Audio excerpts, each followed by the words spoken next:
In today's video, we'll be uncovering the most bizarre and mind-blowing facts and mysteries that will leave you astounded and bewildered. Stay through the end to find them out.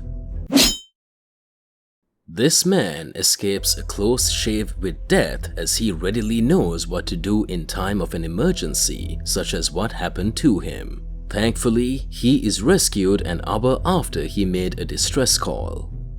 The scariest close calls with death. This video shows a man skiing down a mountain when his worst nightmare becomes a reality. He skis right into a crevasse and falls 60 feet to the bottom, trapping him down there. About 60 foot. 60? Yeah, 60. If you don't know what a crevasse is, it's basically a deep crack that forms in a glacier and they can be anywhere. Somehow the skier was completely fine and he radios for help and gets rescued shortly after. He could have easily been seriously injured or possibly killed, but thankfully he got lucky. The Tulsa massacre had over 300 people killed and thousands of blacks displaced from their homes, but why? The reason why these killings happened would shock you greatly. Tulsa massacre. Starting because of a lynch mob wasn't handed Dick, a black teen accused of assaulting a girl when he accidentally stepped on her foot. The mob of whites tried to break into the National Guard armory for the weapons to then break into where Dick was held and kill him. The mob had grew to about 1,500 angry white people when city officials responded by deputizing people in the mob and giving them weapons, and in less than 24 hours time, what was once one of the wealthiest and peaceful black neighborhoods was burnt to the ground. Around 1,300 black homes burned down, over 200 looted and possessions stolen. Black-owned businesses were targeted, destroying newspaper outlets, a school, a library, a hospital, churches, hotels, and any other known businesses that was owned by black people. This mob left 8,000 black people homeless, and the government claimed 36 people were killed in all this. Yet, it's likely the number is around 300, because there was obviously a massive cover-up, with fake stories of Dick, state militia, and police burning any evidence that surfaced about the massacre, and that's why these striking photos and recounts were so little seen and heard. 2 weeks ago, I celebrated my 107th birthday. The Georgia Guidestones are said to have been a representation of doom and the New World Order. People say that the town where it was built would see the rise of the evil authority that would take over the world. But what brought about this myth, though? The Georgia Guidestones, sometimes referred to as the American Stonehenge, is a 20-foot tall monument erected in 1980, and as of July 6, 2022, somebody blew it up. In 8 different languages around this monument, these 10 guidelines can be read. On the edges, in 4 ancient languages, were these. Constructed in the occasion, an apocalypse happened, and people needed help figuring out how to rebuild society. The Swahili and Hindi languages were blown off, so the authorities took it down. And why exactly did this happen? Well, it's not known for sure as of now, but don't mention these stones to your average conspiracy theorist because they'll go nuts. Far-right conspiracists believe the monument to be what will enact the New World Order. For some reason, in the desolate town of Alberton, Georgia, with a massive population of 4,342, like that's quite possibly the size of your neighborhood, and somehow, a demon-possessed totalitarian government is supposed to rise up from there and control the entire world. Right. And now it's gone. So what? Does it just not happen? Did they bomb it for no reason? Or are we just gonna have to reschedule this whole New World Order thing? Who knows? This is the story of the man who was born evil. He killed people like it was as easy as breathing and refuses to be sorry, even as he was taken to be hung for all his crimes.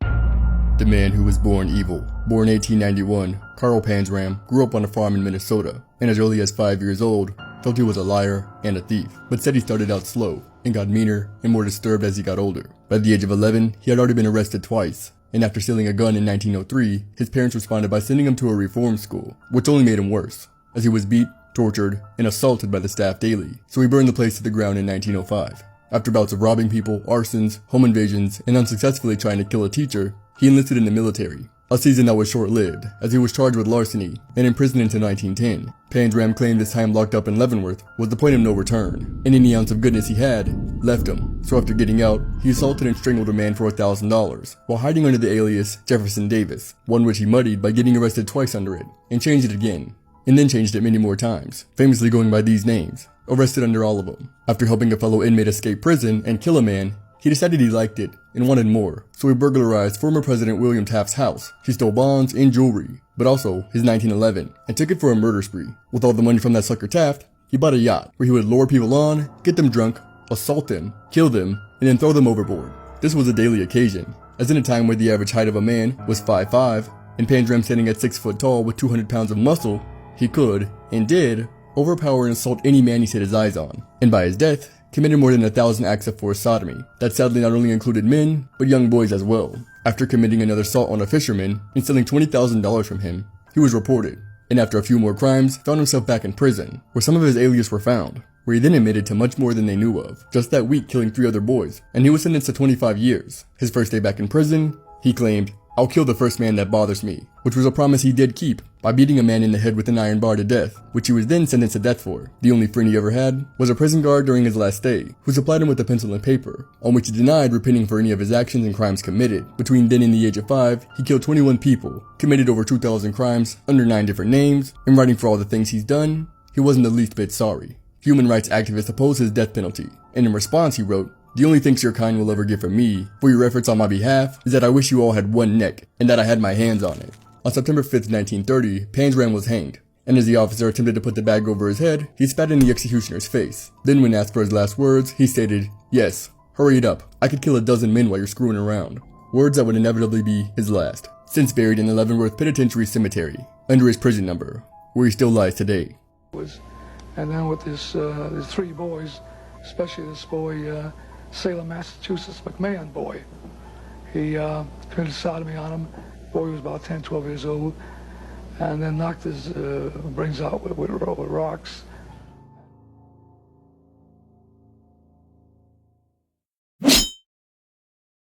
This really is a sad story of negligence. Still, no one could say that Adam, the child that went missing, wasn't killed a few hours after he was abducted. And even after the murderer walks in to confess his crimes 2 silent years after, the police are again at the top of negligence. A lot of people who cite the case of Adam Walsh as being the bedrock of what we know as stranger danger. So the purpose of this video is really for educational benefit. What we know about the case is that Adam was in a Sears department store with his mother when she went just 1 aisle over, and in approximately 3 minutes, he was gone. What was heavily criticized about the case at the time was that not only did the Sears security not have training on how to deal with a missing child, but the police weren't helpful in this case. They had even suggested to the parents that maybe he was just walking home from the mall. He was 6 years old. Eventually, a couple of weeks pass and nobody knows what happened to him until a horrific discovery was made. The severed head of Adam Walsh was found just 2 weeks after his disappearance that was located in a drainage canal, and nobody could have imagined, who would have done this. Until we meet this character. This is Otis Toole, and he would actually confess 2 years after the disappearance to the abduction of Adam. Believe it or not, police lose the evidence on this, so he would never see a conviction. What you are about to see is a truly horrifying story of an inquirer who went and opened the portal for a demon. Don't know why no one told him he was playing with real danger, but it's just too late for him. The demon is probably stuck on him forever. This is a true horrifying story of the Ouija board. We all know what this piece of wood is capable of doing. And surprisingly, it's been around since the 1800s, and people are not aware of the dangers this game can bring. When a person wants to come in contact with jinns, the jinn must be invited by the human himself. They cannot communicate unless there is a portal, and the Ouija board is a portal. A very well-known Russian paranormal investigator wanted answers. He went alone to an abandoned house. It's one of the most haunted houses in the country. He took his Ouija board. He brought monitors, mics, many cameras, movement detectors, and a whole bunch of equipment. He lit up candles. He placed the Ouija board in the living room, and he invited the demon to come and play. Warning: I will be showing you real footage of what happened. Before he started, there were small movements detected. He sat down and asked the first question. Are you here now? The glass did not move, but as he placed his finger on the glass, this happened.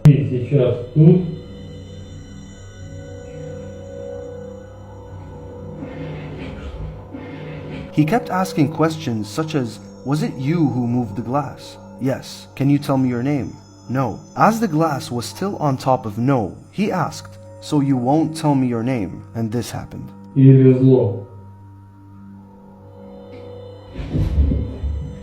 He asked, can you harm me? Мне можешь навредить?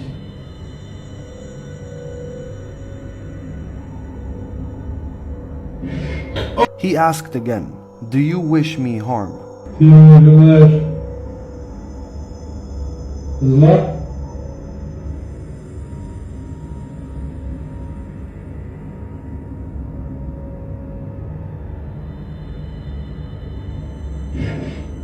He called this djinn out and asked to stop the game, but he doesn't know that it's too late. You opened the portal.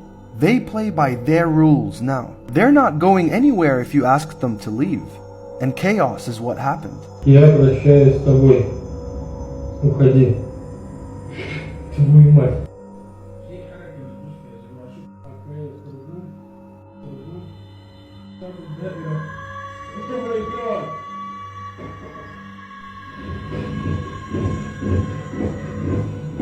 This is real. Playing this game can kill you. You don't choose what jinn you play with. If you invite them in, they might stick around forever. Stay away from this board. Here, yet again, surveillance camera comes to the rescue of these residents who would have been either killed or robbed. No one really knows what the unknown man intended to do if he got access to the door, but the camera sees him giving up and running off into the dark. Just as they were getting to sleep, a couple got an alert from their doorbell camera. I immediately jumped up because it was really scary and looked at the ring, and there was a man attempting to take our screen off and go into our window. They opened the app to see that a man was attempting to break in through their front window. They watched him struggle with the screen of their window before giving up and leaving. They were able to give a full description of the man to the police. They believed that he wanted to get in quick and was discouraged into leaving because he couldn't figure out how to get the screen off of the window. Are vampires real? This is a question that has plagued fanatics for centuries. This story might yet be proof of the existence of vampires, and if not vampires, then an occult group known for draining people's blood. This is proof that vampires are real. In February 2013, in a small village called Mbarangwa, Zimbabwe, a hit-and-run accident left 4 children fighting for their lives. But before anybody came to help the victims, a group of people all wearing black robes quickly came to the scene, and it was only after they left when witnesses noticed the victims' bodies were completely drained of blood and had bite marks on the side of their necks.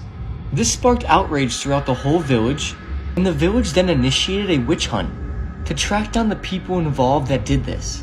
Interesting enough, it led to a cult worship sanctuary where it was said weird animals were stored and they were all drained of their blood, with the people who were living in the place long gone. The village just ignored the supernatural nature of this incident, but majority of people believe this was the act of vampires. Which of these clips' outcomes did you expect? Which ones were demystifying for you? Let's know in the comments section.